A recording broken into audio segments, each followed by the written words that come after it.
वज़ीर आला खैबर पख्तूनख्वा अली अमीन गंडापुर को हटाने के लिए पेशावर हाई कोर्ट में दरखास्त दायर कर दी गई है। मजीद जानते हैं डॉन न्यूज़ के नुमाइंदे अब्दुल हकीम से। अब्दुल हकीम, किसकी जानिब से ये दरखास्त दायर की गई है और मौक़िफ़ क्या इख्तियार किया गया है?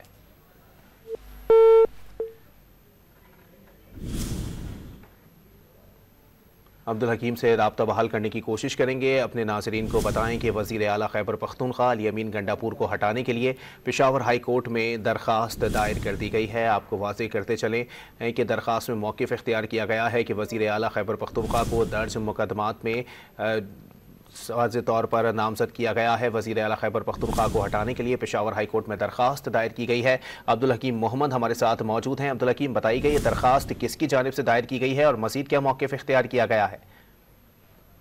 पेशावर हाई कोर्ट के सीनियर वकील अजीजुद्दीन काकाखिल की जानिब से पेशावर हाई कोर्ट में एक रिट दायर की गई है और उस रिट में ये कहा गया है कि वज़ीर आला खैबर पख्तूनख्वा अली अमीन गंडापुर ने जो हल्फ लिया है वज़ीर आला बनने के लिए, तो उस हल्फ की पासदारी नहीं की जा रही है और कई बार पंजाब में जाके या खैबर पख्तूनख्वा के कई इलाकों में एहतजाजी मुजाहिरों के कीमत में वो गैर कानूनी इकदाम उठाए जा रहे हैं जो कि उनके हल्फ उठाने के जो है उसकी खिलाफ वर्जी है। इसलिए पेशावर हाई कोर्ट में ये दरखास्त की गई है और ये इस्तदा की गई है कि उन्हें अपने ओहदे से हटाया जाए। जी, बहुत शुक्रिया अब्दुल हकीम।